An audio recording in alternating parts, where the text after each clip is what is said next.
क्या आपको कहानियां और ऑडियो बुक्स पसंद हैं? तो जुड़िए नॉवल एक्सप्लेनर से, जहां हर कहानी खास बनती है। अब समय की कमी नहीं, कभी भी कहीं भी कहानियां सुनें। कौन सी कहानी सुनना चाहते हैं? कमेंट में नाम लिखें। कुछ कहानियां 18 प्लस दर्शकों के लिए हो सकती हैं। कृपया इन्हें ईयरफोन लगाकर सुनें। अभी सब्सक्राइब करें। अध्याय 98 नौयान पवित्र तकनीक। मेंग वू शर्मा गया और गुस्से से दूर चला गया। युनशान की आंखें ठंडी हो गईं और उसका चेहरा काला पड़ गया और उसने ठंडे स्वर में कहा, ऐसा लग रहा है कि आप यहाँ मेरा स्वागत नहीं करेंगे। नहीं, मुझे बस इस बात की चिंता है कि यह जगह बहुत साधारण और कच्ची है, इसलिए शिक्षक को आराम करने में कठिनाई होगी। कृपया अंदर आए। यूनक्सियाओ ने तुरंत उसे अंदर जाने का इशारा किया और फिर किसी को उसके लिए एक कमरा तैयार करने का आदेश दिया। युनशांग ने थोड़ा सिर हिलाया और कहा, यह बेहतर है। मेरे साथ आओ, मुझे तुमसे कुछ पूछना है। वह सीधे एक कमरे में चली गई, जो कि यूनक्सियाओ ने अपने लिए चुना था, और दरवाजा बंद कर दिया। फिर जैसे उसे लगा कि यह पर्याप्त सुरक्षित नहीं है, उसने अपनी उंगलियों से जादू का इशारा किया और हर कोने पर कई मुहरें फेंक दीं। यूनक्सियाओ को पता था कि वे छिपकर बातें सुनने वाली रोकथाम की मुहरें थीं। उनके स्थापित होने से पूरा कमरा अब पूरी तरह से एकांत स्थान बन गया था और किसी को भी बाहर से कुछ भी सुनाई नहीं देगा। जब उसने देखा कि युनशांग उसकी ओर देख रहा है तो वह घबरा गया और उसने सोचा, वह क्या करने की कोशिश कर रही है। मुझे मत बताओ कि वह मेरा बलात्कार करने वाली है। उसके खूबसूरत चेहरे और अनूठे करिश्मे को देखकर, साथ ही उसके शरीर से निकलती एक युवती की हल्की गंध को सूंघकर युनशांग को लगा कि उसका दिल धड़क रहा है। अच्छा, मैं क्या कर सकता हूँ? हमारे खेती के आधार के बीच इतने बड़े अंतर के साथ मेरा सारा प्रतिरोध व्यर्थ हो जाएगा। यदि वह यही चाहती है तो मैं उसे यह दे दूंगा। उसने अपनी आंखें बंद कर लीं और खुशी के पल का उत्साहपूर्वक इंतजार करने लगा। क्यों? मुझे देखने में बहुत शर्म आ रही है, युनशांग हंसा। उसकी मुस्कान बहुत आकर्षक थी। अफसोस की बात थी कि वह अक्सर मुस्कुराती नहीं थी। यूनक्सियाओ ने गहरी सांस ली और अपनी आंखें खोलीं। नहीं, मैं बस घबरा गया था। ऐसा लगता है कि शिक्षक लुओ मानसिक रूप से अच्छी तरह से तैयार हैं। हाँ, उसने धीमी आवाज में कहा, मैंने आपके पास आने का फैसला करने से पहले बहुत देर तक सोचा। यूनक्सियाओ ने अपनी हथेलियां एक दूसरे के खिलाफ रगड़ते हुए घबराहट से अपनी बाहें फैलाईं, फिर मुस्कुराया और कहा, हाँ, मैं भूल गया कि आप एक शिक्षक हैं। मैं बहुत घबरा गया हूँ। खैर, चलो और अधिक समय बर्बाद न करें। वह अपने कपड़े उतारने लगा। इससे युनशांग को विराम मिल गया। योयू, क्या कर रहे हो? उसने स्पष्ट रूप से पूछा। अपने कपड़े उतार रहा हूँ। बिना उतारे हम यह कैसे करेंगे? ओह, यूनक्सियाओ ने अपने माथे पर थप्पड़ मारा। मैं इसे पूरी तरह से भूल गया हूँ। एक सज्जन व्यक्ति के रूप में मुझे पहले आपके लिए कपड़े उतारने चाहिए। उसके कपड़े ढीले लटके हुए थे। वह युनशांग की बेल्ट उतारने के लिए आगे बढ़ा, लेकिन अचानक उसे जानलेवा हवा का झोंका महसूस हुआ जो रामायण से भी अधिक शक्तिशाली था। वह कांपने लगा क्योंकि ठंड उसके पैरों के नीचे से सिर तक दौड़ गई और उसका हाथ युनशांग की बेल्ट के सामने रुक गया और अब आगे नहीं बढ़ सका, जैसे कि वह पूरी तरह से जम गया हो। इस बीच एक विशाल जानलेवा हवा सीधे उसके दिमाग की गहराइयों में उतर गई और उसे लगा जैसे वह खाई में गिर रहा है। क्या चल रहा है? क्या शिक्षक लुओ इसे कठिन बनाना चाहते हैं? बम! एक बड़ी कुल्हाड़ी हवा में चमकती हुई दिखाई दी और पूरे कमरे में भर गई। क्या? यूनक्सियाओ चौंक गया। क्या यह बहुत ज्यादा नहीं है? इसे कौन सहन कर सकता है? बूम! भले ही उसका सिर चिंता और संदेह से भरा हुआ था, कुल्हाड़ी आसमान से गिरने वाले पहाड़ की तरह टूटकर गिरी। सौभाग्य से यह अपनी पीठ नीचे की ओर करके आया। यूनक्सियाओ ने इसे रोकने के लिए दोनों हाथ ऊपर उठाए, लेकिन अगले ही पल वह जमीन पर पटक दिया गया। जब धूल जम गई तो कमरे के केंद्र में एक अंधेरा, अथाह गड्ढा खुल गया, जबकि युनक्सियाओ कहीं नहीं मिला। युनशांग का चेहरा लाल हो गया था और वह गुस्से से कांप रही थी और गड्ढे में चिल्लाते हुए बोली, ये युनक्सियाओ, अगर तुम उनके शिष्य नहीं होते तो मैं आज तुम्हें मार देती। उसने अपना हाथ बढ़ाया और हवा में विशाल कुल्हाड़ी तुरंत सिकुड़ गई और उसकी हथेली में उड़ गई। फिर वह घूमी और कमरे से बाहर चली गई।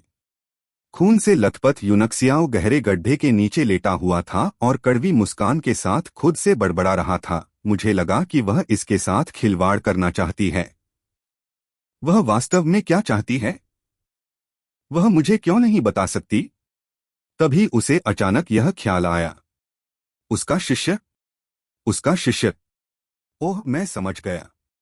उसे पता नहीं चला कि मैं कौन हूं। इसके बजाय उसने सोचा कि मैं गु फेयांग का शिष्य हूं। कोई आश्चर्य नहीं। जी मेंग और अन्य लोग तेजी से वहां पहुंचे।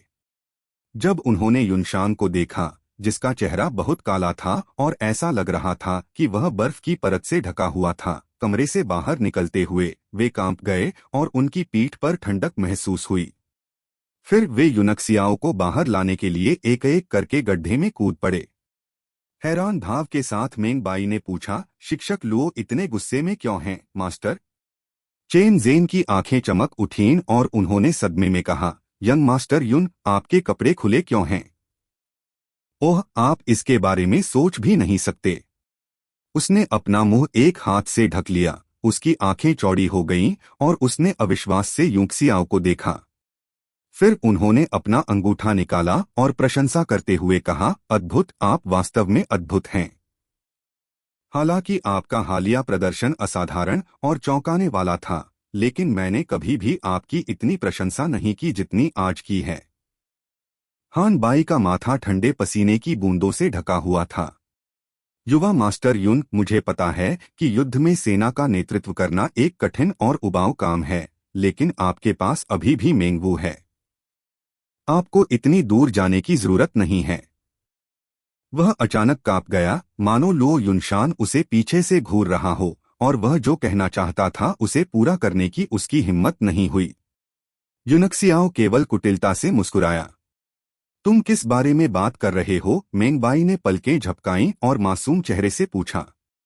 आपने मेरी बहन का जिक्र क्यों किया? मेंग वो अभी बाहर ही थी और गड्ढे में कूदने ही वाली थी कि उसने उनकी बातचीत सुनी। उसे लगा कि उसका चेहरा शर्म से जलने लगा है और वह तेजी से मुड़कर भाग गई। अगले कुछ दिनों में एनियोंग काफी शांत और शांतिपूर्ण था। लुओ युनशांग नहीं गए, लेकिन हवेली में रहे।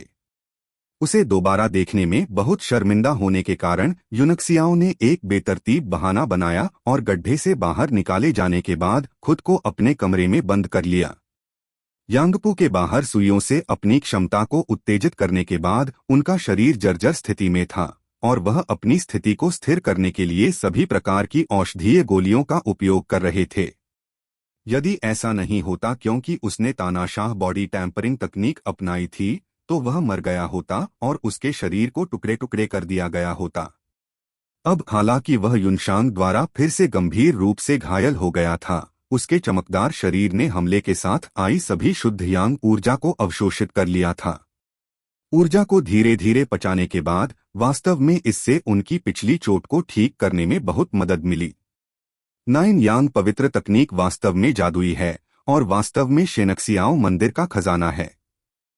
इसमें कोई आश्चर्य नहीं कि चेन दाशिंग और जियो क्विंगवांग मेरी उम्मीद से बेहतर ठीक हो गए हैं। मुझे आश्चर्य है कि अंत में बड़ा पुरस्कार किसे मिलेगा? कावा होंग्यान ने एक बार उन्हें इस तकनीक का रहस्य बताया था। वह यह था कि जब इस तकनीक को विकसित करने वाली लड़की पहली बार किसी पुरुष के साथ संभोग करती थी, तो वह अपने अंदर की शुद्धतम ऊर्जा का अंश उस पुरुष को दे देती थी और फिर वह अपना नाइन यांग ट्रू बॉडी खो देती थी। इससे दोनों पक्षों को जबरदस्त लाभ हुआ।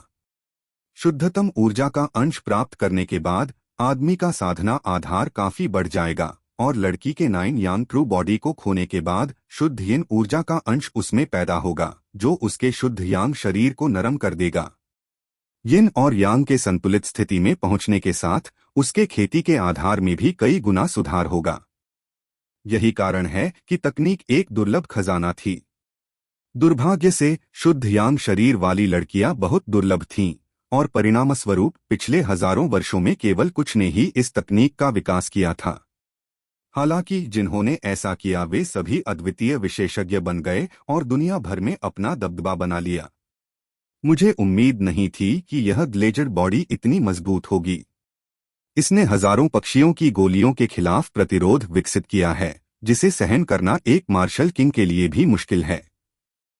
अब यह मूल रूप से मेरे लिए अप्रभावी है। मुझे क्या करना चाहिए? क्या मुझे वास्तव में कुछ 9 ओरिफिसेस गोलियों का शोधन शुरू करने की आवश्यकता है? लेकिन क्या मैं ऐसी शक्तिशाली दवा को सहन कर सकता हूं?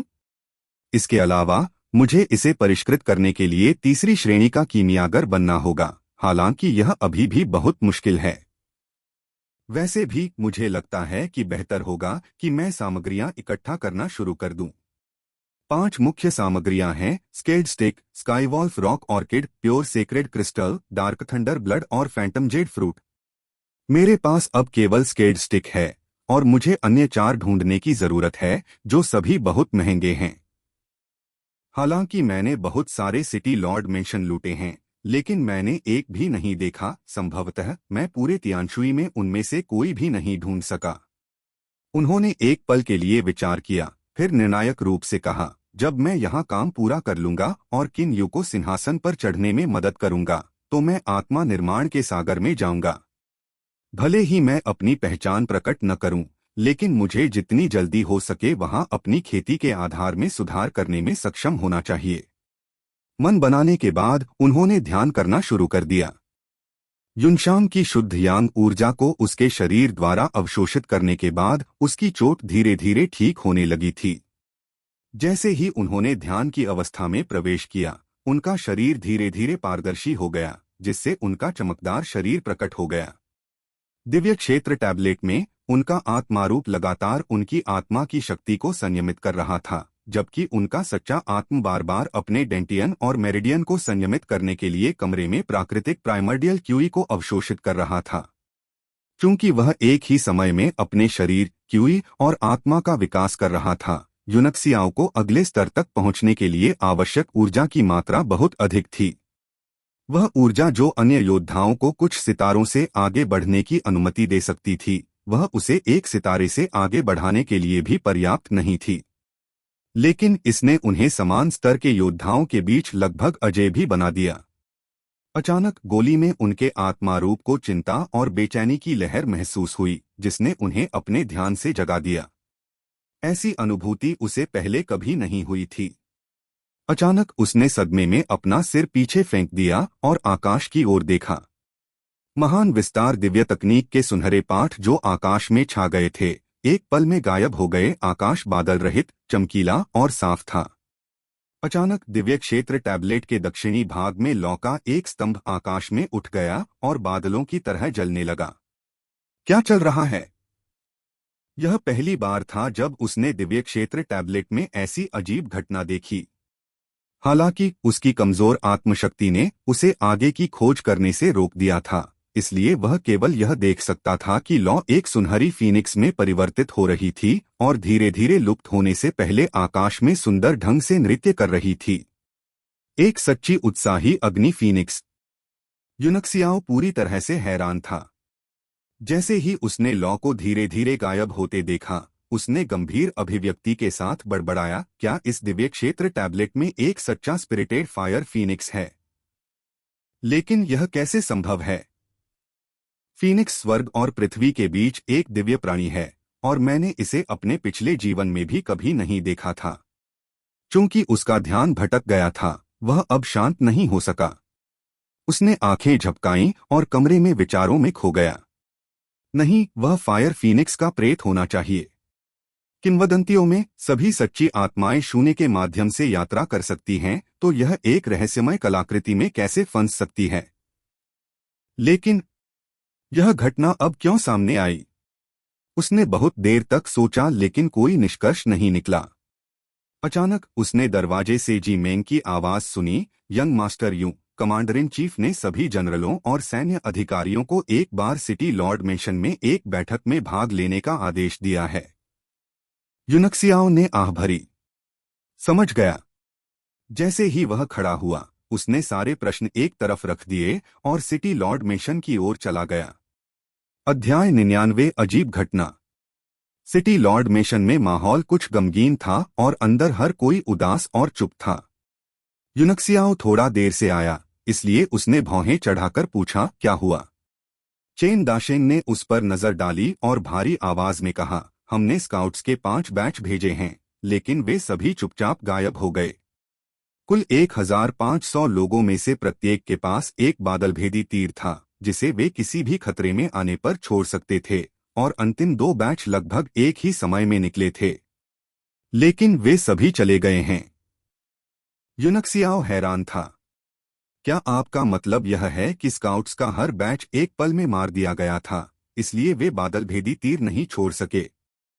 अपने चेहरे पर हैरानी भरे भाव के साथ चेन लिन ने समझाया, ऐसा लगता है, लेकिन वास्तव में यह इतना आसान नहीं है। हर बार जब हम 300 स्काउट्स भेजते थे, तो उन्हें 5 से 6 लोगों की कई छोटी टीमों में विभाजित किया जाता था, और प्रत्येक टीम अलग अलग काम करती थी। किसी के लिए दूसरों को सचेत किए बिना उन्हें एक साथ मारना असंभव है। सभी अधिकारी परेशान और भ्रमित नजर आ रहे थे। चेन दाशेंग की आवाज में चिड़चिड़ापन का भाव झलक रहा था और उन्होंने कहा, कोई खबर नहीं है। इतने सालों के बाद यह पहली बार है जब मुझे इस तरह की स्थिति का सामना करना पड़ा है। यूनक्सियाओ की आंखें चमक उठीं और वह एक कुर्सी पर जाकर बैठ गया। ऐसा लगता है कि स्थिति वैसी ही होने की संभावना है जैसा मैंने पहले बताया था। उन्हें हमसे कोई डर नहीं है और वे वास्तव में हमारे आने का इंतजार कर रहे हैं। चेन दाशेंग के शिष्य सिकुड़ गए और उन्होंने भयभीत होकर कहा, तुम्हारा मतलब है कि उन्होंने 3 शहरों में कई विशेषज्ञों को तैनात किया है? यूनक्सियाओ ने शांति से कहा, केवल विशेषज्ञ ही नहीं, बल्कि एक ऐसी संरचना होनी चाहिए जो एक विशाल क्षेत्र को कवर करती हो। मुझे संदेह है कि सभी 3 शहर संरचना के दायरे में हैं, और यह बताता है कि प्रवेश करने वाले 1500 लोगों में से किसी ने भी संकेत क्यों नहीं भेजा। एक गठन। उपस्थित सभी लोग अचंभित रह गए और उन्होंने एक के बाद एक भयभीत होकर जियारोंग पर अपनी निगाहें गड़ा दीं। उनके दिमाग में केवल कीमियागर ही इतनी जादुई संरचना का निर्माण कर सकते थे। अधिकांश लोग केवल यह जानते थे कि वह सेना के बाद दूसरे दर्जे का कीमियागर था और यूनक्सियाओ के बारे में कोई जानकारी नहीं थी। इस तरह के विश्लेषण के बाद यूनक्सियाओ और कई अन्य जो अपरिहार्य थे और भी महत्वपूर्ण हो गए। तो फिर हमें क्या करना चाहिए? चेन दाशेंग ने पूछा। उसका चेहरा उदास था। अचानक दरवाजे के बाहर से आवाज आई, महाराज, दक्षिणी आकाश में एक अजीब घटना है। एक अजीब घटना। इसने सभी को विराम दिया और यूनक्सियाओ को कुछ याद दिलाया। वह अपने पैरों पर खड़ा हुआ और दरवाजे से बाहर निकल गया। जैसे ही वह हवेली से बाहर निकला, उसने दक्षिणी आकाश पर जलते हुए बादलों की धाराएं लटकती देखीं, जिनके भीतर एक सुनहरी रोशनी चमकती और टिमटिमाती थी।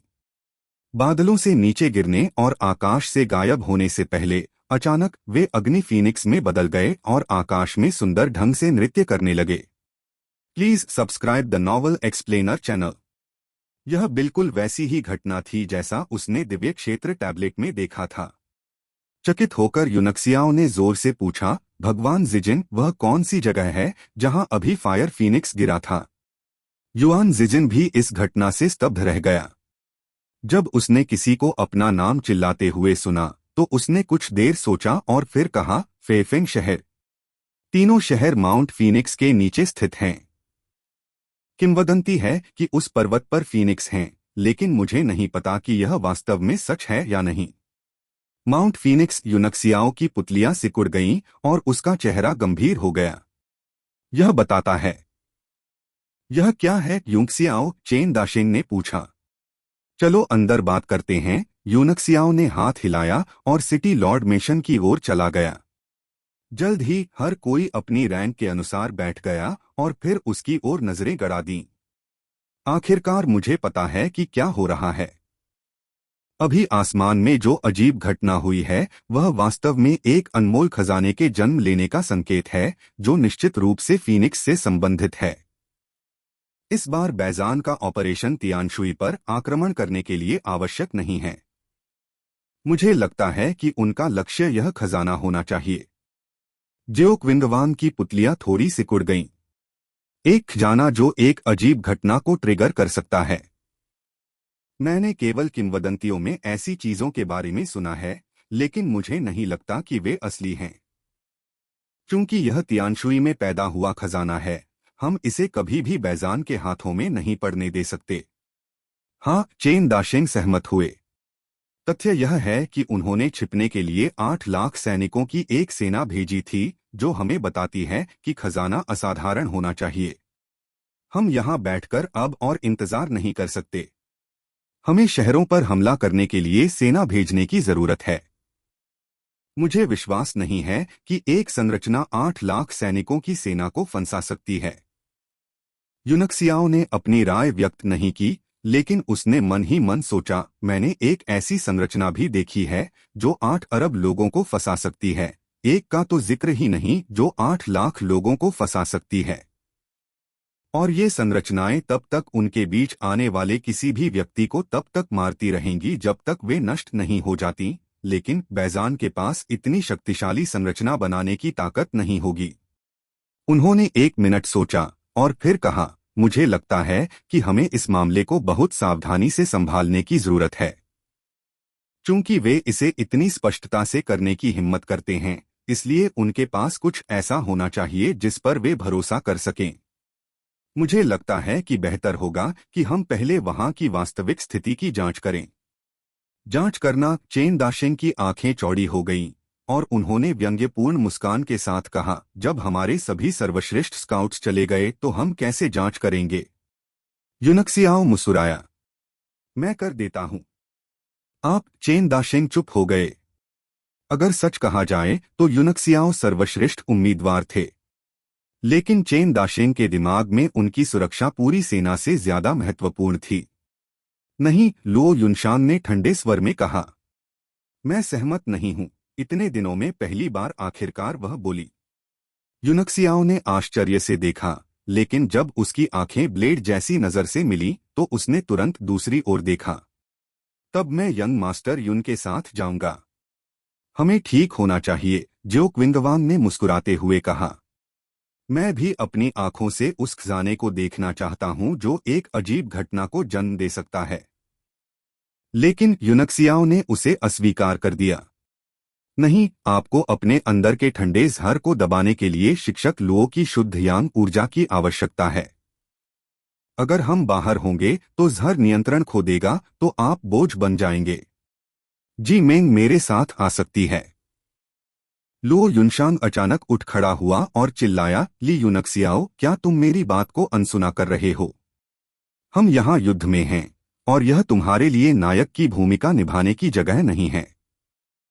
हालांकि यह एक फटकार थी, लेकिन उसके लिए उसकी चिंता सुनने में स्पष्ट थी। सब चुप थे।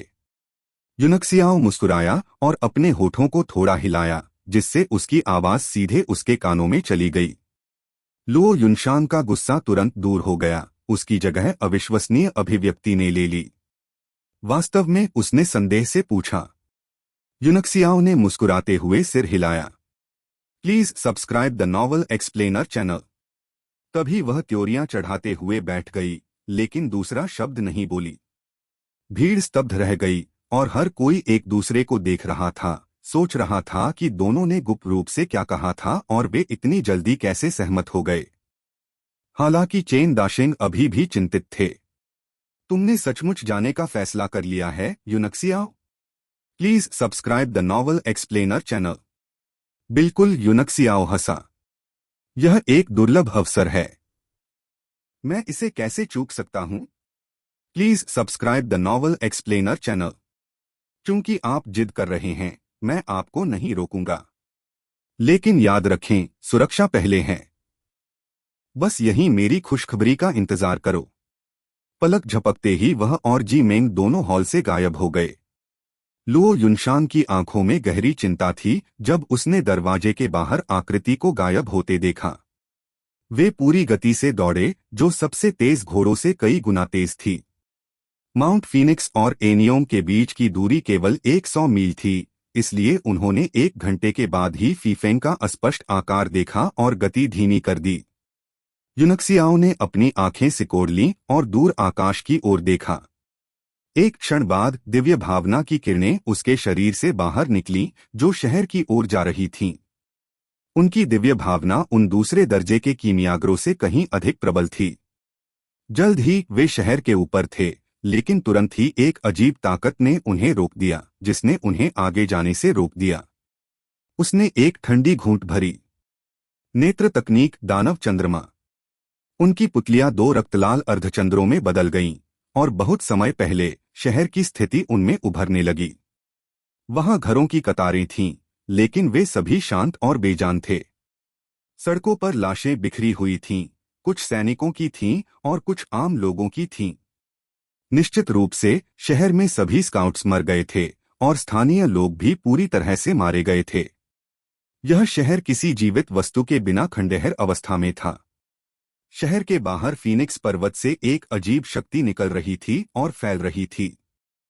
यूनक्सियाओं की पुतलियां सामान्य हो गईं, लेकिन उसका चेहरा थोड़ा लाल हो गया था, जिससे पता चल रहा था कि उसने काफी मात्रा में आत्मिक शक्ति समाप्त कर ली है।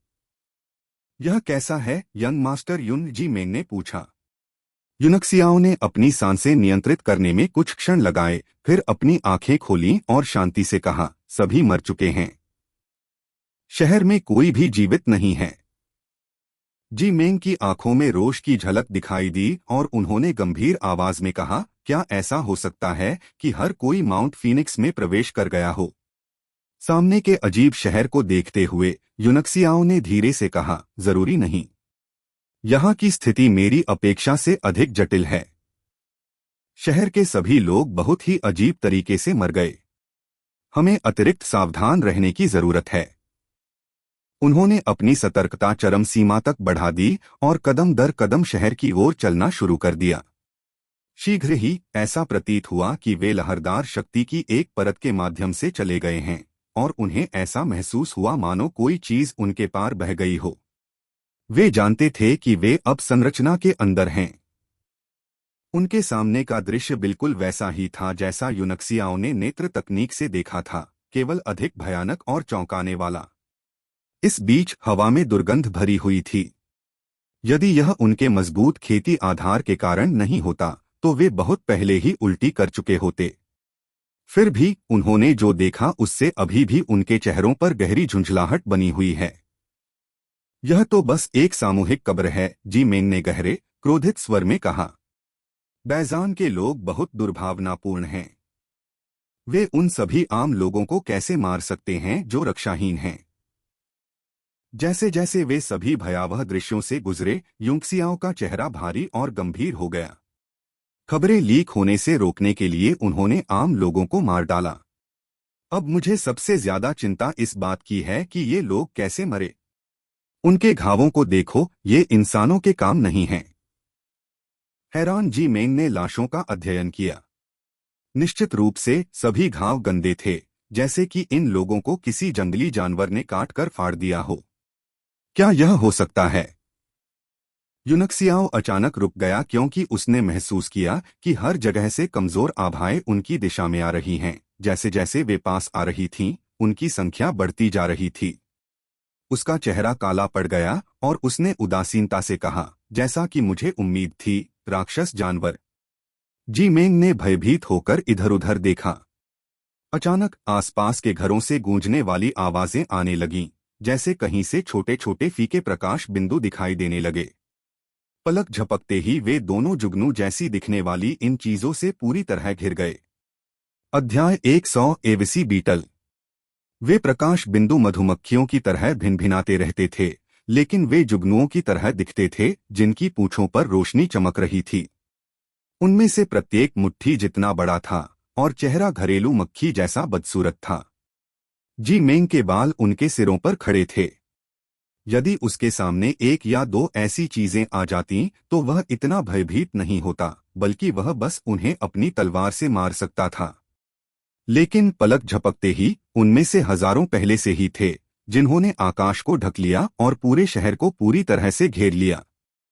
ये चीजें क्या हैं, यंग मास्टर यूं? मैं विश्वास नहीं कर सकता कि उनमें से प्रत्येक एक योद्धा जितना मजबूत है, उसे अपना मांस रेंगता हुआ महसूस हुआ। इन हजारों दानव भृंगों से निकलने वाली आभा से वह बता सकता था कि उनमें से प्रत्येक मूल क्षेत्र के योद्धा के समान मजबूत था। वे एविसी बीटल हैं, एक प्रकार के प्रथम श्रेणी के राक्षस जानवर जो लाशों के पोषण पर बढ़ते हैं। वे मजबूत नहीं हैं, लेकिन वे हमेशा बड़ी संख्या में आते हैं। लाशों से भरी जगह में उनके झुंड को प्रजनन करना बहुत आसान है। अपने आसपास की लाशों से बाहर निकलते रहने वाले भृंगों को देखते हुए यूनक्सियाओं ने ठंडे स्वर में कहा, कोई आश्चर्य नहीं कि उन्होंने इस जगह को ऐसी मृत जगह में बदल दिया है ताकि वे इन भृंगों को प्रजनन कर सकें। मैं देख सकता हूं कि उनमें से कई अभी अभी पैदा हुए हैं, इसलिए वे उतने मजबूत नहीं हैं। लेकिन कुछ पुराने भृंग भी हैं जो संभवतः शीर्ष स्तर के योद्धाओं के समान मजबूत हैं। भले ही वे योद्धाओं जितने ही मजबूत हों, उनकी संख्या। यूनक्सियाओं ने तायेन की ठंडी तलवार खींची और उपहास किया, चिंता मत करो। इन भृंगों के पास कोई बुद्धि नहीं है और ये किसी के द्वारा नियंत्रित नहीं हैं। वे सिर्फ बदसूरत और घृणित हैं और उन्हें मारना आसान है। मुझ पर ध्यान दो। उसने तलवार उठाई और जोर से उस पर वार किया, जिससे ठंडी ऊर्जा की किरण हवा में फैल गई। जैसे कि उन्हें खतरे का आभास हो गया हो, भृंग भिनभिनाने लगे और पीछे हट गए। हालांकि चूंकि उनमें से बहुत सारे थे, तलवार की ऊर्जा से एक दर्जन कट गए, गिरने से पहले और जमीन पर टुकड़ों में बिखरने से पहले हवा में बर्फ के टुकड़ों में जम गए। ऐसा प्रतीत होता है कि हमले ने भृंगों को उकसाया है। एक एक करके वे पीछे मुड़े और गुस्से से उन दोनों व्यक्तियों की ओर झपटे। जी मेंग थोड़ा शांत हो गया, लेकिन साथ ही वह मन ही मन मुस्कुरा रहा था। यूनक्सियाओं के पास भी केवल एक योद्धा की खेती का आधार था, और फिर भी उसने सिर्फ एक तलवार के वार से एक ही क्षेत्र के एक दर्जन राक्षस जानवरों को मार डाला। लेकिन सौभाग्य से वह पहले से ही यूनक्सियाओं द्वारा उसके चेहरे पर फेंके गए सभी आश्चर्यों का आदी हो चुका था। इसलिए उसने खुद को बहुत जल्दी से इकट्ठा किया और अपनी नरम तलवार को तेजी से घुमाने से पहले बाहर निकाला। जहां भी उसकी पत्ती जाती, वहां आड़ू के फूल खिलते और प्रत्येक फूल के जन्म और मृत्यु के साथ एक भृंग टुकड़े टुकड़े हो जाता। मुझे सुरक्षा की आवश्यकता नहीं है, इसलिए आप जितना हो सके उतने भृंगों को मारें। ऐसी तकनीकों का उपयोग न करें जो बहुत अधिक आकर्षक हों और बाद के लिए अपनी ताकत बचाकर रखें। यूनक्सियाओं ने कहा कि वह आगे बढ़ता रहा, चकमा देता रहा और अपनी तलवार को लापरवाही से काटता रहा, हर वार में एक दर्जन भृंगों को मारता रहा। जी मेंग हैरान था और उसने तुरंत यह समझ लिया, अपने हमलों को सरल कट और स्लैश में बदल दिया। तुरंत और अधिक भृंग मारे गए। जल्द ही मृत भृंग उनके चारों ओर पहाड़ियों की तरह ढेर हो गए। हवा में भिनभिनाहट की आवाज धीमी हो गई और केवल कुछ 100 भृंग बचे थे जो अभी भी आग में उड़ते पतंगों की तरह उन पर हमला कर रहे थे। अचानक आसमान पर काले बादल छा गए, जिससे सूरज की रोशनी छिप गई और शहर में रात हो गई। यूनक्सियाओ और जी मेंग ने ऊपर देखा और जो देखा उससे वे चौंक गए। यह बिल्कुल भी काला बादल नहीं था, बल्कि 4 विशाल एविसी बीटल थे जो एक दूसरे से जुड़ गए थे, प्रत्येक एक चक्की के पत्थर जितना बड़ा था। जल्द ही वे उन दोनों पर टूट पड़े। 4 भृंगों की ताकत 2 फोर्सेज दायरे में थी, जिसने उन्हें बाकी भृंगों के बीच राजा बना दिया। यूनक्सियाओ और जी मेंग के चौंकने का कारण यह था कि उनका घृणित रूप उनके पेट में गड़बड़ी पैदा कर रहा था और उल्टी जैसा महसूस हो रहा था। ऐसा प्रतीत होता है कि एविसी बीटल के इन 4 राजाओं के पास कुछ बुद्धिमत्ता थी और वे दोनों व्यक्तियों के बीच की ताकत में अंतर बता सकते थे, क्योंकि वे सभी यूनक्सियाओं पर टूट पड़े थे। Terrified, Ji Meng was about to rush over when he saw a flash of cold light, and then several ice lotus flowers bloomed one after another in the sky. Blue lotus तलवार का गीत। कुल मिलाकर 7 विशाल बर्फ के कमल के फूल आकाश में दिखाई दिए और फिर जमीन पर गिर गए, जो एक कला के काम में बदल गए जो आंखों को बेहद पसंद आया। इस बीच सभी 4 भृंग राजा 4 कमल के फूलों के भीतर जमे हुए थे। कला के एक काम में बदलने के बाद घृणित बीटल राजा अब इतने बुरे नहीं दिखते थे, बल्कि उनमें एक अनूठा स्वाद था। जी मेंग की आंखें चमक उठीं, मानो उन्हें अचानक ज्ञान प्राप्त हो गया है। उसने यूनक्सियाओं की तरह अपनी तलवार निकाली और उसके साथ आकाश के ऊपर एक पंक्ति में आड़ू के साथ विशाल फूल दिखाई दिए।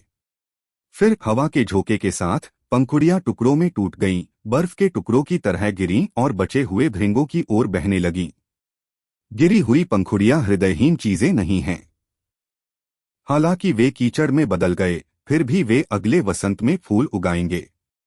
टूटी हुई पंखुड़ियों के टुकड़ों ने आकाश को धुंधला कर दिया, क्योंकि वे सोने के कणों की तरह हवा में उड़ गए, शेष सैकड़ों भृंगों को छेदते हुए जो अभी भी हवा में थे, और उन्हें जमीन पर फेंक दिया।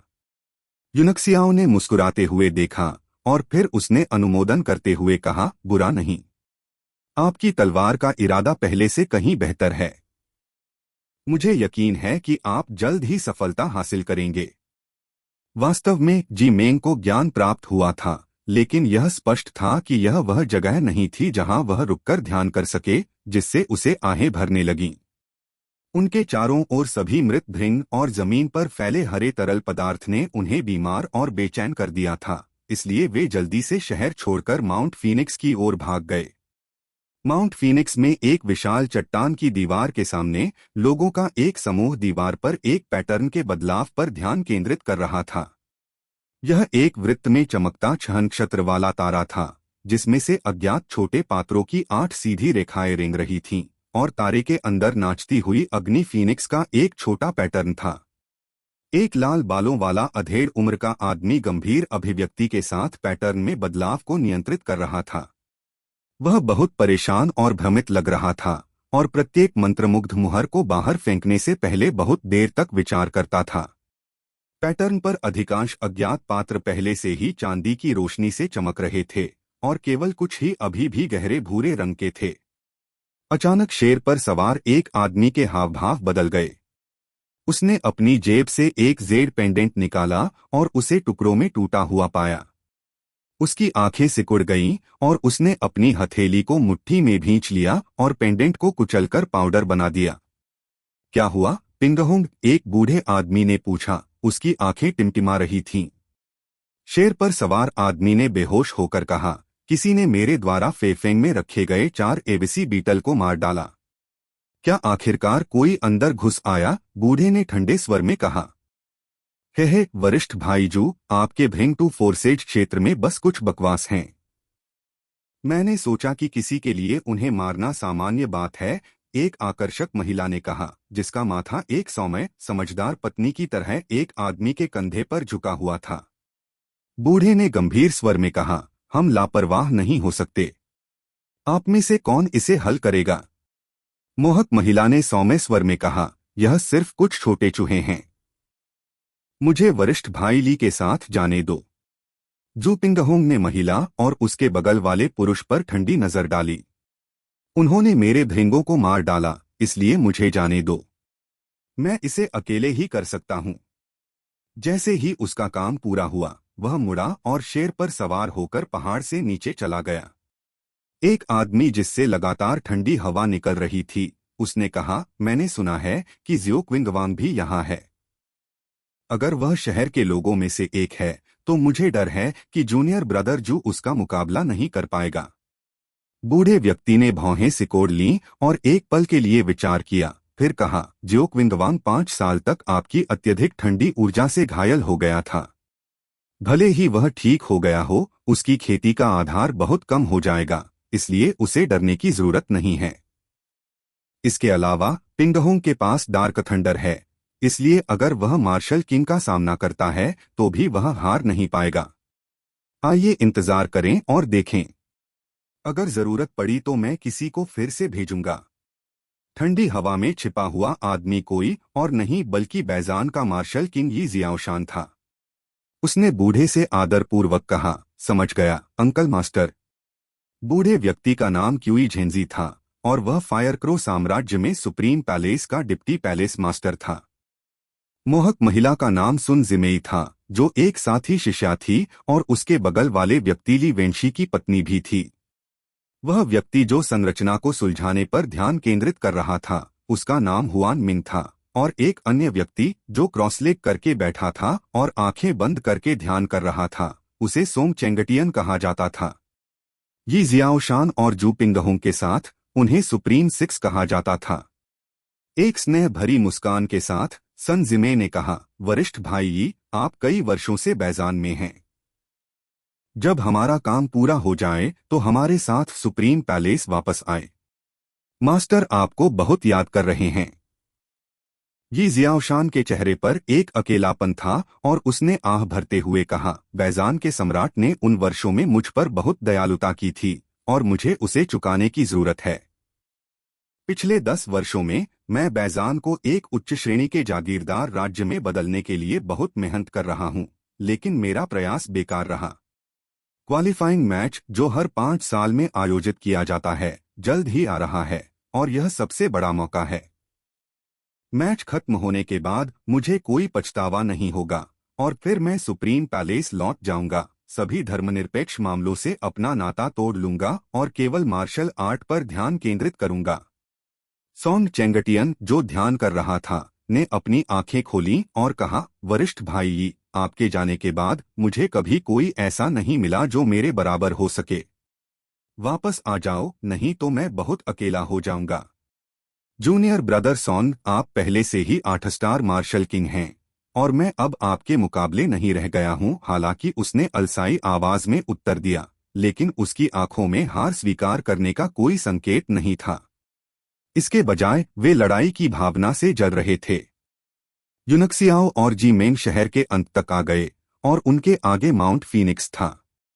जैसे ही वे पहाड़ में कदम रखने वाले थे, उन्हें अपनी ओर हल्का दबाव महसूस हुआ और जब उन्होंने ऊपर देखा तो उन्होंने शेर पर सवार एक मध्यम आयु वर्ग के व्यक्ति को पहाड़ के नीचे चुपचाप इंतजार करते देखा। जू पिंगहोंग प्रतीक्षा से अधीर लग रहा था और उसने आलस्य से कहा, मुझे लगा कि कुछ बड़े चूहे अंदर आ गए हैं, लेकिन यह केवल 2 सितारा मार्शल लॉर्ड और एक 9 सितारा योद्धा निकला। उसने तिरस्कारपूर्वक उपहास किया, बकवास। यूनक्सियाओ मंद मंद मुस्कुराया, आपको हमें अपना नाम बताने की जरूरत नहीं है, हमें कोई दिलचस्पी नहीं है। तुम्हारी जीभ बहुत गंदी है, लड़के। ठीक है, मैं तुम्हें अभी नरक भेजूंगा और फिर तुम्हारी लाशों का उपयोग 2 और एविसी बीटल पैदा करने के लिए करूंगा। जू पिंगहोंग की आंखों में गुस्से की झलक थी, लेकिन जल्द ही उसकी जगह हत्या का इरादा आ गया। एक भी शब्द कहे बिना वह हवा में उछला और जी मिंग पर एक मुक्का जड़ दिया। उसने पहले मार्शल लॉर्ड को मारने की योजना बनाई, क्योंकि योद्धा इतना कमजोर था कि वह किसी खतरे पर विचार नहीं कर सकता था। यूनक्सियाओ नहीं हिला, लेकिन शेर को घूरता रहा। एक डार्क थंडर, वो हंसा। ओह ठीक है, जब मैं सोच रहा था कि मुझे कुछ डार्क थंडर रक्त कहाँ मिलेगा, तो स्वर्ग ने तुरंत मेरे लिए एक डार्क थंडर जानवर भेजा। जी मेंग, उस आदमी को पकड़ो और मुझे राक्षस जानवर से निपटने दो। जब यूनक्सियाओ ने अपने पर्वत का नाम पुकारा तो जू पिंगहोंग चौंक गया, लेकिन जब उसने लड़के को यह कहते हुए सुना कि वह राक्षस जानवर से निपटेगा तो वह तुरंत हंसने लगा। अध्याय 101, बीस्ट मास्टर। उनका पेशा अत्यंत दुर्लभ पशुपालक था और वे अपना अधिकांश समय राक्षसी पशुओं को नियंत्रित करने में बिताते थे। वर्षों की कड़ी मेहनत के बाद वह अंततः 5वें स्तर के राक्षस जानवर इस डार्क थंडर को बमुश्किल नियंत्रित करने में सक्षम हुआ। और फिर भी एक लड़का जो केवल एक योद्धा था, उसने जोर से घोषणा की थी कि वह इससे निपटेगा। यह धारणा उसके लिए हास्यास्पद और कष्टप्रद दोनों थी। यहाँ तक कि 5वें स्तर का एक पालतू राक्षस जानवर भी 5 तत्वों के दायरे के एक मार्शल राजा के बराबर था। यह उल्लेख करने की आवश्यकता नहीं है कि सभी राक्षस जानवर क्रूर थे और उनके पास शक्तिशाली शारीरिक ताकत थी, लेकिन जी मेंग को यह हास्यास्पद नहीं लगा। उनके अनुसार यूनक्सियाओ कभी गलत नहीं होगा। उसने अपनी नरम तलवार खींची और सील खोलो चिल्लाते हुए हथियार एक लंबे सांप में बदल गया जो जू पिंगहोंग की ओर बढ़ा। यह जानते हुए कि उनका प्रतिद्वंद्वी एक 4 सितारा मार्शल लॉर्ड था, जी मेंग ने लापरवाह होने की हिम्मत नहीं की, इसलिए उन्होंने अपनी पूरी ताकत से लड़ाई की और उस व्यक्ति को एक भयंकर युद्ध में फंसा लिया। इस बीच यूनक्सियाओ मुस्कुराते हुए डार्क थंडर की ओर चला गया। हालांकि राक्षस जानवरों के पास कोई बुद्धि नहीं थी, लेकिन उनके पास तीव्र अंतर्ज्ञान था जिसकी तुलना कोई भी इंसान नहीं कर सकता था।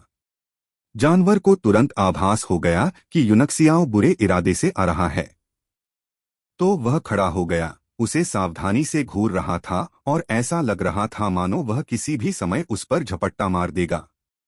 अरे यह ठीक है, यूनक्सियाओ ने धीरे धीरे गाना शुरू किया। मेरे बच्चे, तुम इतने बुरे क्यों हो? धमकाना, धोखा देना, आप ऐसा कैसे कर सकते हैं? अच्छा बनना सीखो, प्यार करना सीखो। प्यार आपके दिल में है, आपके जीवन को गर्माहट से भर रहा है। अच्छे बनो और जल्दी घर आओ। मेरी बाहें तुम्हें गले लगाने के लिए हमेशा तैयार हैं। मेरे बच्चे, सच्चे दिल से पश्चाताप करो। एक दहाड़। डार्क थंडर अब इसे बर्दाश्त नहीं कर सका। क्योंकि वह उल्टी करना नहीं जानता था, इसलिए उसने गाने के प्रति अपना गुस्सा और बीमार भावना व्यक्त करने के लिए दहाड़ना शुरू कर दिया। हालांकि जैसे ही उसने दहाड़ना खत्म किया, उसकी बड़ी बड़ी आंखें सुस्त हो गईं। यूनक्सियाओ की पुतलियां रक्तलाल अर्धचंद्राकार में बदल गई थीं और उसके चेहरे पर अकथनीय दुष्टता का भाव था। अब अंदर आओ बेबी, वह धीरे से बुदबुदाया। डार्क थंडर कांप उठा, उसकी आत्मा की गहराई से आने वाली भावना ने उसे कांप दिया और अगले ही पल उसे पता चला कि आकाश पूरी तरह से बदल गया था। वह अब एक स्पष्ट बादल रहित आकाश के नीचे था। किसी समय यूनक्सियाओ, जो इसके सामने खड़ा था, अब दूर क्रॉसलेग करके बैठा था। मुस्कुराते हुए वह खड़ा हुआ और उसकी ओर बढ़ा। डरो मत बेबी, यह दिव्य क्षेत्र टैबलेट का आंतरिक भाग है और मैंने केवल तुम्हारी एक आत्मा और एक तुम्हारी आत्मा को अंदर खींचा है। रक्त पिपासु शक्ति और शक्तिशाली मांस पर भरोसा करते हुए राक्षस जानवर समान स्तर के मनुष्यों की तुलना में बहुत अधिक मजबूत थे, लेकिन उनकी एकमात्र कमजोरी यह थी कि उनकी दिव्य भावना बेहद कमजोर थी और उनके पास बुद्धि नहीं थी।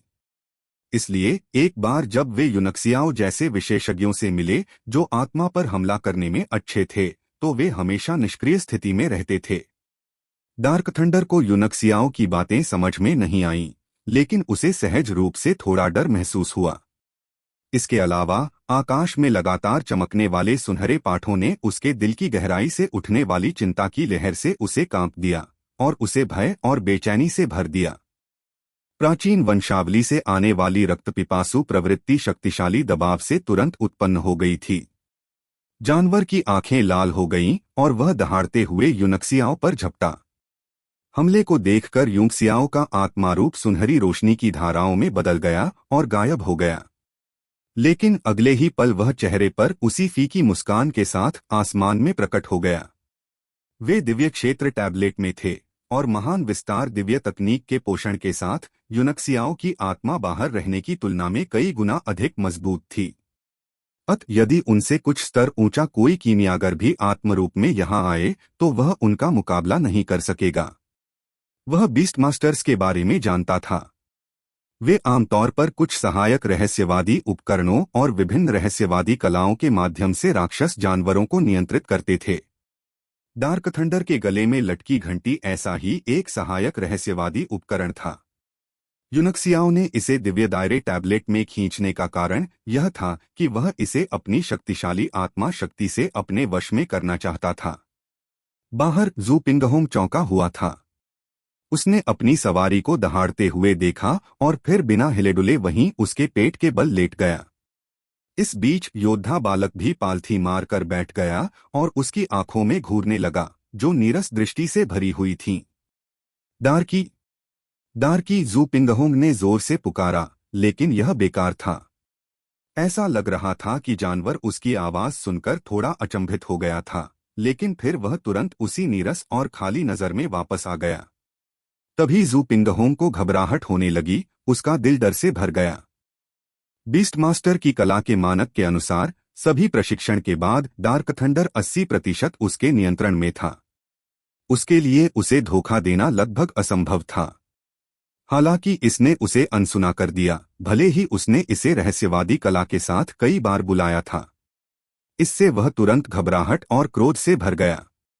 इस 5वें स्तर के राक्षस जानवर को पालने में उसे अपने सभी संसाधनों, समय और प्रयासों का खर्च उठाना पड़ा। यह लगभग उसकी सबसे मजबूत युद्ध शक्ति और तुरुप के पत्ते के बराबर था। फिर भी उसने लड़के के शब्दों के बारे में सोचा और उसे वे अब मजाकिया नहीं लगे। वह चाहता था कि वह तुरंत दौड़कर लड़के को मार डाले, लेकिन उसका प्रतिद्वंद्वी 2 सितारा मार्शल लॉर्ड जैसे जैसे लड़ाई आगे बढ़ी, उसने और भी अधिक उग्रता से लड़ाई लड़ी। उनकी साधना का आधार 2 सितारा ऊंचा था, लेकिन न केवल वे दूसरे को हराने में असफल रहे, बल्कि उन्हें लगातार खतरों का सामना करना पड़ा। परिणामस्वरूप वह अधीर और क्रोधित होता जा रहा था। बास्टराडा, ग्रीन थंडर। गुस्से में आकर उसने धातु के हुप्स की एक जोड़ी निकाली और उन्हें एक साथ रख दिया। तुरंत बिजली की किरणें चमकीं और उनमें से बाहर निकल गईं, और गड़गड़ाहट की शक्ति के साथ उसने उन्हें अपने प्रतिद्वंद्वी पर गिरा दिया।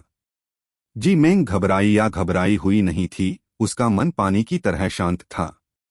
हालांकि वह केवल 2 स्टार मार्शल लॉर्ड थे, लेकिन मार्शल सार की उनकी समझ उनके प्रतिद्वंद्वी से कहीं अधिक थी। जब तक वह शांति से हमले का सामना करता, अंत में वह निश्चित रूप से जीतता। पीच ब्लॉसम तलवार का इरादा। उसने अपनी तलवार से ऊपर की ओर वार किया। इसके साथ ही एक छोटा सा बीज हवा में उभरा और अंकुरित होकर तुरंत एक विशाल आड़ू के फूल में खिल गया। इसमें से सुनहरी रोशनी की कई किरणें निकलीं, जिन्होंने जू पिंगहोंग द्वारा किए गए प्रचंड हमले को पूरी तरह से ढक लिया। यह कहते हुए कि मैं पागल हूं, दूसरे मुझ पर हंसते हैं। मैं उस सत्य के लिए दूसरों पर हंसता हूं जिसे वे देख नहीं सकते। सम्राटों के मकबरे कहीं नहीं मिलते। बिना फूल, बिना शराब के जमीन खेतों में बदल दी गई है। 2 उसकी तलवार के नीचे आड़ू के फूल और बहते पानी की एक पेंटिंग स्क्रॉल सामने आई। ऐसा लग रहा था कि वह अब आड़ू के फूलों की नाली के नीचे खड़ा है, जोर जोर से गा रहा है और जी भरकर शराब पी रहा है। उसकी तलवार तेजी से नाच रही थी, और जितना अधिक वह उसे घुमाता था, वह उतना ही अधिक अनियंत्रित लग रहा था। उसके चारों ओर हजारों आड़ू के फूल खिल गए, और जल्द ही उन्होंने जू पिंगहोंग को पूरी तरह से भर दिया। असंभव, जू पिंगहोंग गुर्राया।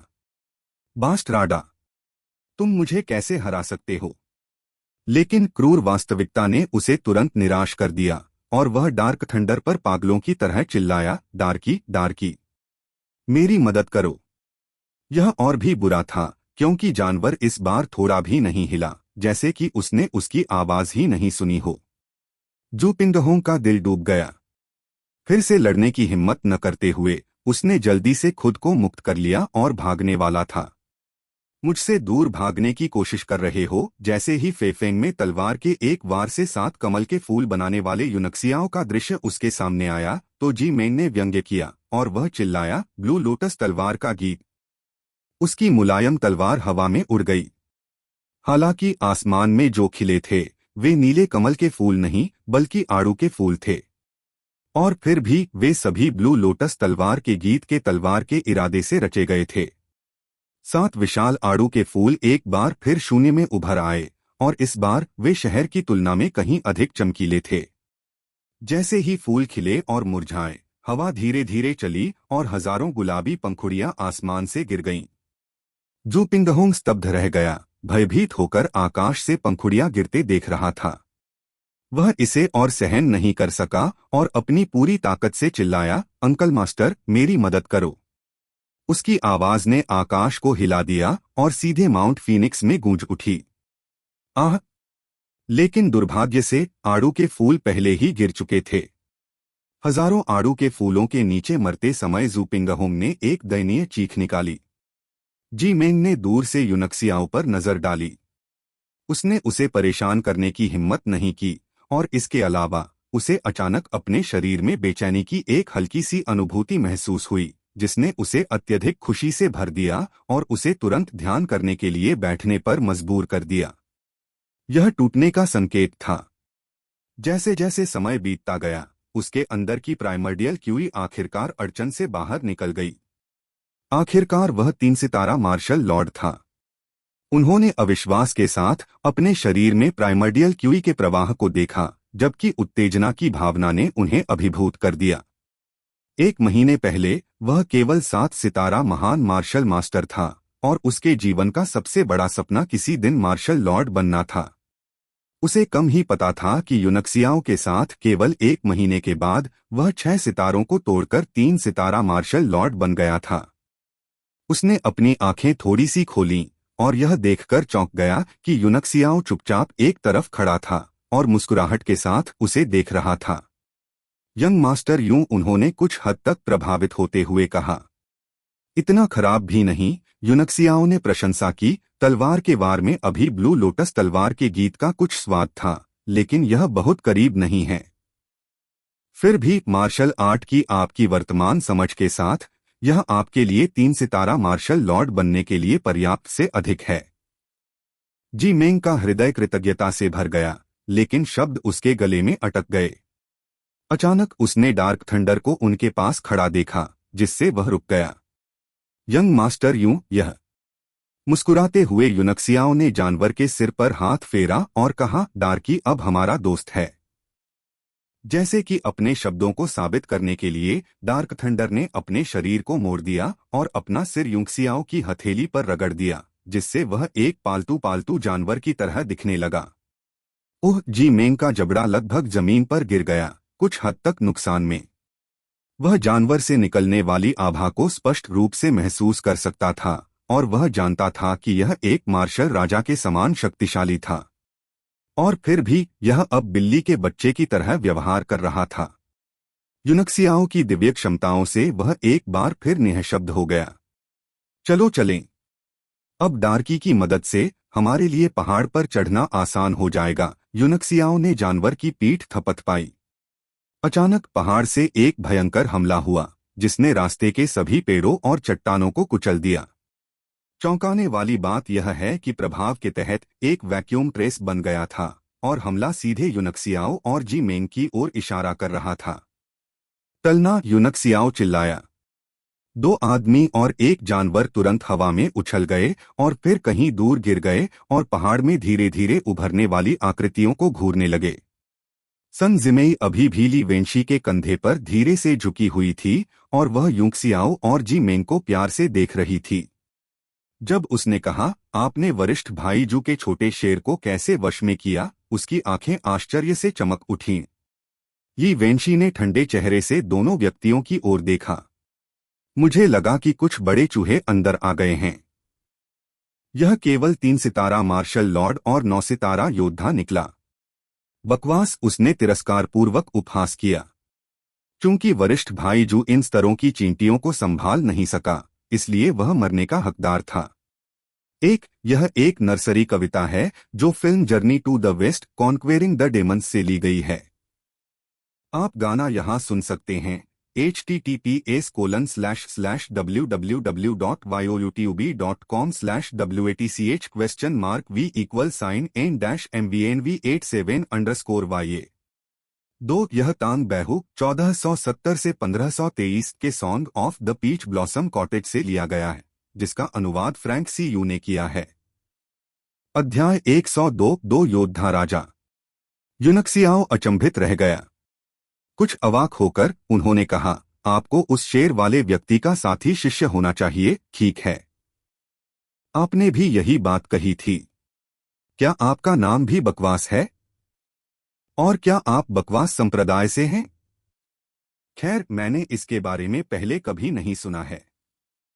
यी वेंशी का चेहरा चमक रहा था और वह चिल्ला रहा था, तुम अपनी कब्र खोद रहे हो, लड़के। कनिष्ठ बहन, उस जानवर को फंसाओ। इन 2 चूहों को मारने के बाद मैं आऊंगा और इससे निपटने में तुम्हारी मदद करूंगा। मैंने सुना है कि डार्क थंडर का खून एक महान टॉनिक है। इसका सेवन करने के बाद हमारी खेती का आधार निश्चित रूप से काफी बढ़ जाएगा। एक शर्मीली मुस्कान के साथ सुन जिमे निगल की तरह तेजी से जंगल से होकर डार्क थंडर की ओर बढ़ गया। मुझे पता था कि आप काफी समय से उस जानवर के खून का स्वाद चखने का इंतजार कर रहे थे, उसने हंसते हुए कहा।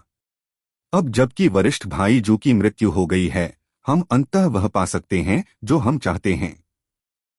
अपनी ओर आ रही हत्या के इरादे की लहरों को महसूस करते हुए जानवर क्रोधित हो गया।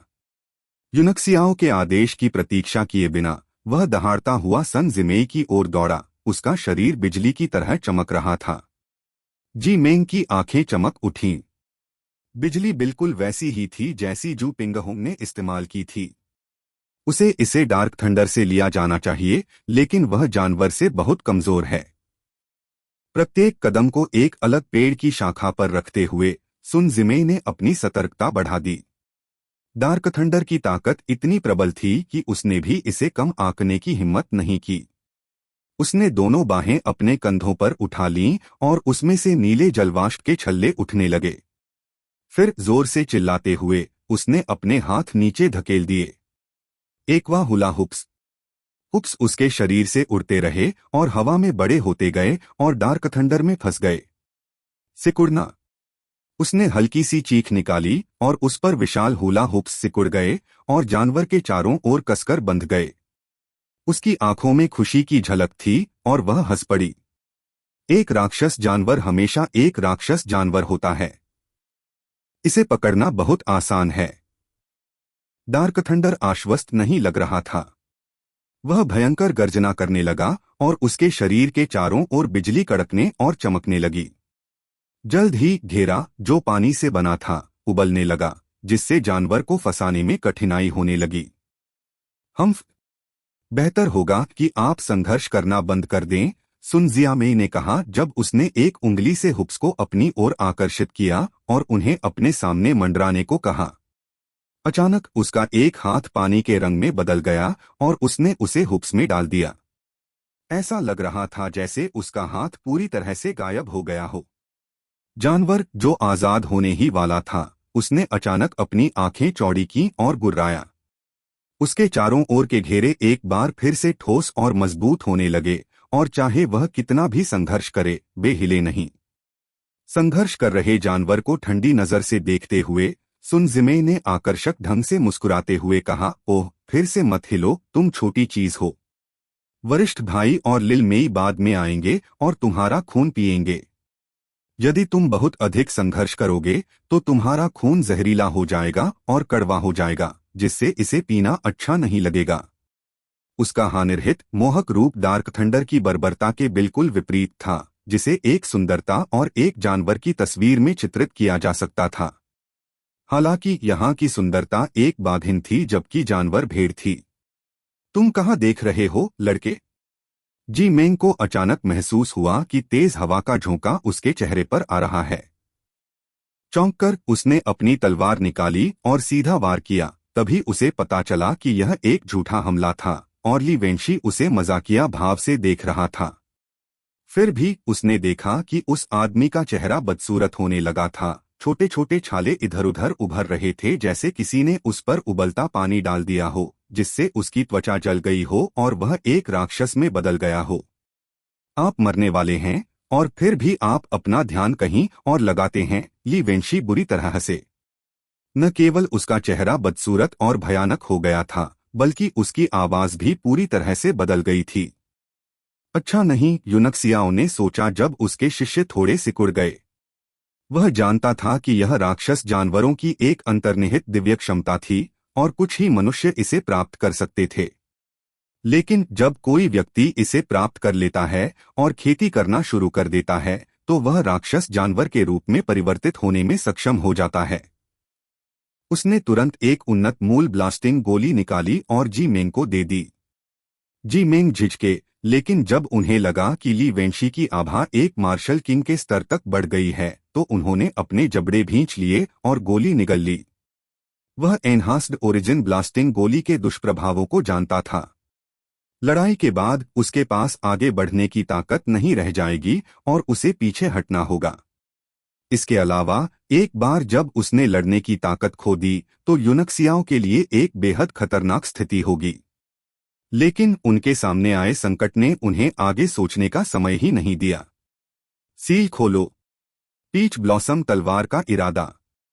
गोली लेने के बाद उसकी आभा तुरंत बढ़ गई, 3 सितारा से 4 सितारा, 5 सितारा, 6 सितारा, 7 सितारा, और लगातार बढ़ती जा रही थी। वह दहाड़ने लगा और ली वेंशी के परिवर्तन के पूरा होने की प्रतीक्षा किए बिना उसने अपनी तलवार उठाई और अपना हमला शुरू कर दिया। सुन जिमे ने आश्चर्य से देखा और उसने आश्चर्य से कहा, वह कौन सी गोली है? यह इतने कम समय में इतनी ताकत कैसे बढ़ा सकती है? तलवार एक ड्रैगन की तरह चली गई और जब तक यह ली वेंशी के सामने थी, जी मेंग का खेती का आधार पहले से ही 9 सितारा मार्शल लॉर्ड के स्तर तक चढ़ चुका था और अगले प्रमुख क्षेत्र से ठीक पहले रुक गया। उसने अहंकारी होने का साहस नहीं किया, इसलिए हमला उसकी चरम शक्ति के साथ किया गया, जिसकी शक्ति असीमित रूप से एक मार्शल राजा के करीब थी। वह उस आदमी को एक ही वार में मार डालना चाहता था। वाह! यी वेंशी के मुंह से हवा का एक झोंका निकला। इस समय वह अब इंसान जैसा नहीं लग रहा था। उसका सिर और शरीर पूरी तरह से बदल गया था और वह अपने पिछले पैरों पर खड़े एक मेंढक की तरह दिखता था, विशाल, मोटा और बदसूरत। उसने जी मेंग की तलवार की चमक पर ठंडी नजर डाली और लापरवाही से उस पर हाथ उठाया। वह इसके विरुद्ध अकेले अपनी देह से लड़ना चाहता था। बम! तलवार की चमक टूटकर हजारों गुलाबी प्रकाश बिंदुओं में बिखर गई और हवा में उड़ गई। जहां तक ली वेंशी की बात है, उसकी बाह पर असमान त्वचा की एक परत दिखाई दी और उसे बिल्कुल भी चोट नहीं आई। जब आप दवा की गोलियों पर भरोसा करते हैं तो केवल उतनी ही ताकत होती है जिसे आप प्राप्त कर सकते हैं। यद्यपि आप एक मार्शल किंग के असीमित करीब हैं, फिर भी आप एक मार्शल किंग नहीं हैं। ली वेंशी की आंखें ठंडी हो गईं और उन्होंने खून की प्यासी मुस्कान के साथ कहा, जबकि मैं इस रूप में एक वास्तविक 3 सितारा मार्शल किंग हूं। अब तुम मर सकते हो। स्वर्ग को निगलना और पृथ्वी को निगलना। ली वेंशी ने अपना मुंह खोला और प्राइमर्डियल क्यूई को बाहर निकालने से पहले एक बड़ी मात्रा में सांस ली, जो एक निर्वात ऊर्जा तरंग में बदल गई, जो जी मेंग की ओर बढ़ी। हमले के तहत आसपास की हवा विकृत और कांपने लगी। बम! पूरा जंगल एक सीधी रेखा की तरह हिल गया, जिसमें कुछ भी नहीं था। उसने लकड़ियों को तोड़ दिया। ऊर्जा की लहर ने एक पल में सभी पेड़ों को कुचल दिया। शक्तिशाली प्रभाव के कारण जी मेंग के साथ छिद्रों से खून बहने लगा और वह दर्जनों मीटर दूर उड़ गया। उनकी ताकत के बीच का अंतर बहुत बड़ा था। भले ही उसने ओरिजिन ब्लास्टिंग गोली ले ली थी, फिर भी उसका कोई मुकाबला नहीं था। जी मेंग को लगा कि उसका शरीर टुकड़े टुकड़े हो जाएगा। वह दर्द से दहाड़ने लगा और अपनी सारी प्राइमर्डियल क्यूई उसके पैरों में भेज दी। तभी वह दसियों मीटर पीछे धकेले जाने के बाद रुक सका। फिर भी वह पहले से ही घावों से भरा हुआ था, जैसे कि उसे हजारों बार काटा गया हो। किसी समय यूनक्सियाओ उसके पीछे आया और उसके कंधे पर हथेली रखी, उसे पकड़ लिया और पूरी गति से पहाड़ से नीचे भाग गया। उनके बीच ताकत का अंतर इतना अधिक था कि जीतने की कोई संभावना नहीं थी, इसलिए अब उनका एकमात्र विकल्प पीछे हटना और फिर से योजना बनाना था। इसके अलावा उन्होंने यात्रा के लिए पर्याप्त जानकारी प्राप्त कर ली थी। झपट्टा मारना। एक मेंढक की एक विशाल छाया उनके ऊपर से उड़कर उनके रास्ते में आ गई। ली वेंशी ने उन्हें उदासीनता से घूरते हुए कहा, अब आप भागना चाहते हैं? अच्छा, सपने देखना बंद करो। उसने अपनी हथेलियां धीरे से जमीन पर रख दीं और गहरी सांस लेने और छोड़ने लगा। उसके मुंह से धुएं के छल्ले निकले, जो हवा में फैलते फैलते बड़े होते गए। प्रत्येक सांस लेने और छोड़ने के साथ उसका शरीर बड़ा होता गया और उसकी शक्ल और भी अधिक एक मेंढक की तरह हो गई। यूनक्सियाओ और जी मेंग के भाव एक ही समय में काफी बदल गए। बढ़ती हुई शक्तिशाली दानव आभा से उन्हें छाती में घुटन महसूस होने लगी और उनका सांस लेना भी मुश्किल हो गया। यंग मास्टर यूं जी मेंग ने अचानक यूनक्सियाओ की बाह पकड़ ली और निर्णायक रूप से कहा, उस विधि से मेरी क्षमता को उत्तेजित करें जो आपने पिछले दिन इस्तेमाल की थी। यूनक्सियाओ का चेहरा चमक उठा और उसकी आंखों में भय का भाव झलक रहा था। आपने अभी अभी एक ओरिजिन ब्लास्टिंग गोली ली है और अगर मैं आप पर इस विधि का उपयोग करूंगा तो आप मर जाएंगे। अपने चेहरे पर दृढ़ भाव के साथ जी मेंग ने उत्सुकता से कहा, अगर हमने कोशिश नहीं की तो हम वास्तव में यहीं मर जाएंगे। अगर हम अभी भी ऐसा करते हैं तो अभी भी एक मौका है। यूनक्सियाओ की आंखों में झिझक गायब हो गई और उसने बहुत जल्दी से कुछ 5 रंगों वाली दिव्य वायुसुइयां निकाली। हालांकि उसने लैनफी और लैन जुआन से 2 5 रंग के दिव्य वायु पत्थर प्राप्त किए थे, ये उसके पास आखिरी कुछ सुइयां थीं। तेजी से उसने सभी सुइयां जी मेंग के शरीर में डाल दी। यूनक्सियाओ ने गहरी आवाज में कहा, मैंने केवल आपके आधे मेरिडियन को उत्तेजित किया है, लेकिन यह अभी भी बेहद खतरनाक है। अपनी शक्ति के विस्फोट की सीमा को नियंत्रित करने की पूरी कोशिश करें। नियंत्रण न खोए। जी मेंग को तुरंत महसूस हुआ कि जहां सुइयां डाली गई थीं, वहां से शक्ति की धाराएं फैल गईं, सभी उसकी शिरोबिंदु से होकर बह रही थीं और उसके डेंटियन की ओर बढ़ रही थीं। वे इतने शक्तिशाली थे कि वह जोर जोर से कांपने लगा। हाँ, वह चिल्लाया और उस पल में उसकी आभा 9 सितारों वाले मार्शल लॉर्ड की बाधा को तोड़कर सीधे 5 तत्वों के दायरे में पहुंच गई। इस दृश्य ने सुन जिमेई की पुतलियां सिकुड़ गईं और उसका सुंदर चेहरा सदमे से भर गया। ये वेंशी भी दंग रह गए क्योंकि उन्होंने यह सब अपने सामने होते देखा, लेकिन उसके चेहरे पर अभी भी वही उदासीन भाव था। विधर्म, अब मेरी टॉर्फिएंड तकनीक का स्वाद चखें। कई बार सांस लेने और छोड़ने के बाद आखिरकार उसका शरीर इतना फूल गया कि ऐसा लगने लगा कि वह अपनी सीमा तक पहुंच गया है। अचानक उसके मुंह से अकल्पनीय परिमाण की एक जोरदार शक्ति फूट पड़ी, जबकि उसका पूरा शरीर भी ध्वनि तरंग के साथ आगे की ओर उछल पड़ा। ब्लू लोटस तलवार का गीत। अपनी ताकत बढ़ने के बाद जी मेंग का सिर पहले से कहीं अधिक स्पष्ट हो गया था और वह एक पल में ब्लू लोटस तलवार के गीत के मार्शल सार को समझने में सक्षम था। ध्वनि तरंग को रोककर एकाएक विशाल नीला कमल पुष्प खिल उठा। बजना। ये वेंशी के हाथ जी मेंग की नरम तलवार पर थे, जबकि 2 सेनाएं एक दूसरे से टकरा रही थीं और ऐसा लग रहा था कि वे समान रूप से शक्तिशाली थे। अरे, यह कैसे संभव है? ली वेंशी का चेहरा असामान्य रूप से क्रूर हो गया और उसने चिल्लाते हुए कहा, तुम्हारे जैसा कूड़े का एक छोटा सा टुकड़ा उस हमले को कैसे रोक सकता है जो मैंने अपनी पूरी ताकत से किया है? ठीक है, मैं अब तुम्हें टुकड़े टुकड़े करने के लिए अपनी 120% शक्ति का उपयोग करूंगा। हे दुष्ट जानवर! जानवर जी मेंग की आंखों में खून आ गया था और उसने ठंडा उपहास करते हुए कहा, हम सभी जानते हैं कि यहाँ असली जानवर कौन है, बदसूरत मेंढक। अब मर जाओगे क्या तुम? बूम! दोनों सेनाएं फिर टकराईं। दोनों व्यक्ति एक दूसरे को मारने के लिए दृढ़ संकल्पित होकर बुरी तरह लड़े। Crack crack! अचानक उनके बीच से एक बेसुरी आवाज गूंजी। जी मेंग की पुतलियां सिकुड़ गईं। उसके दूसरे दर्जे के रहस्यवादी हथियार ने इस समय दबाव को कम कर दिया था और रेखाओं से टूटना शुरू हो गया था।